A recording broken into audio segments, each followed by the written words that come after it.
a team that has learned from their mistakes and finally moved on. The first time since 2020 that the Pittsburgh Steelers have had more than 400 total yards. The first time that they've outgained an opponent so far this season. Even though they only got 16 points, the Pittsburgh Steelers finally moved on from Matt Canada.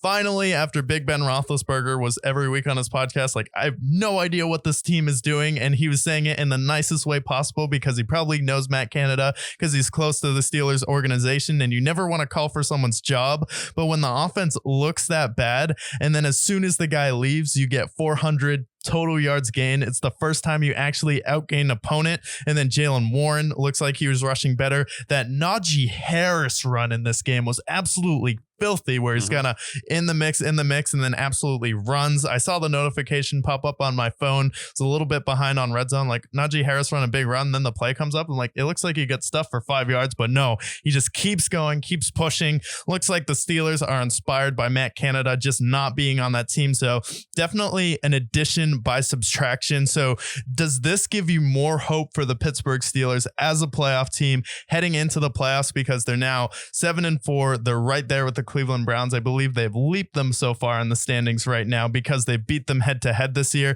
So give you more faith for the Steelers heading into the playoffs that they're actually going to be entertaining. They're not the Guantanamo Bay Steelers anymore. Yes, absolutely. I think Matt Canada was what brought them to Guantanamo Bay because I was so frustrated all year. I'm like, you have George Pickens, very talented receiver. One of my favorite receivers who doesn't get the praise he deserves. In jail. Deontay Johnson, very solid receiver, very good receiver. Najee Harris hasn't really panned out as much as I thought he would in the NFL, but I've seen flashes. Like we saw flashes in this game. I'm like, oh, Najee Harris can run. That's awesome. And I know a lot of fantasy players will always hate him, and that's understandable. He burned a lot of players. Jaylen Warren, great player as well. So they have pieces. And Kenny Pickett, one of those guys who's kind of an anomaly, similar to Jordan Love, similar to Sam Howell, where you're like, okay, some weeks he looks fantastic and some weeks he looks horrible. Well, this game, he looked pretty good. And then we saw Najee come alive. We saw Jaylen Warren come alive. Pat Freiermuth. Yeah, Pat Freiermuth, another guy that I forgot to mention. Very solid tight end. And it's funny how you remove the worst offensive coordinator in the league by a very wide margin. And now suddenly they have an offense. If they could continue the momentum next week, then yes, this is actually a legit playoff team. And I want them in the playoffs at that point because their defense is stellar. They have the second in the MVP in TJ Watt here behind Jalen Hurts. First in the MVP. And then they have a really good defense. They're able to create turnovers. They have a really great head coach in Mike Tomlin who could win Coach of the Year.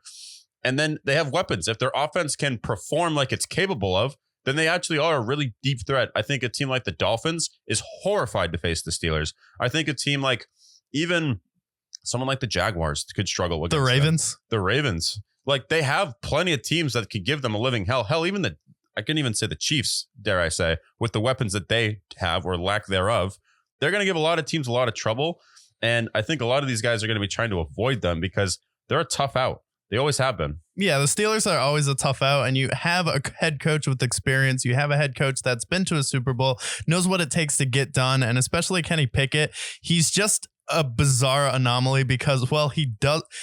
Anthony Richardson has the same amount of passing touchdowns, and he hasn't played since October 2nd.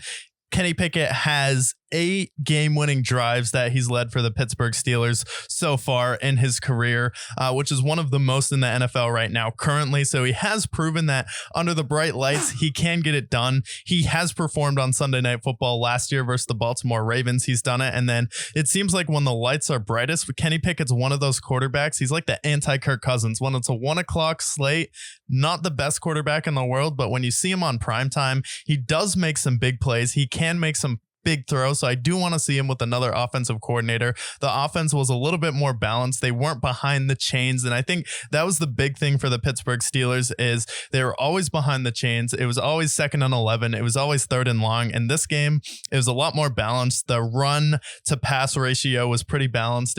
And then how they were passing it. All right, we're going to go middle now, outside. And Kenny Pickett does seem like a quarterback that needs to use his tight ends, especially when you have someone like Pat Freiermuth. First game, no Matt Canada. Best game of his career. 9 catches, 120 yards. And then he led all tight ends in fantasy this week. And then you have George Pickens, not the best game, but 3 catches, 58 yards. So I think it's going to be a lot more balanced, and the Pittsburgh Steelers are going to be a tough out because especially without Mark Andrews, I didn't love the Baltimore Ravens offense. And I think the Ravens are going to take a step back, especially when you don't have your big tight end, because Mark Andrews opens up so much for the little runs and the misdirection that they do on offense. And Mark Andrews is typically the guy making those blocks. And then he's also the guy that has that symbiotic connection with Lamar Jackson. And they kind of just know where they're going to be, like a Brady and a Gronk, like a Patrick Mahomes and a Travis Kelce, like a George Kittle there. So losing that, I think the Steelers actually have a chance now to win the division.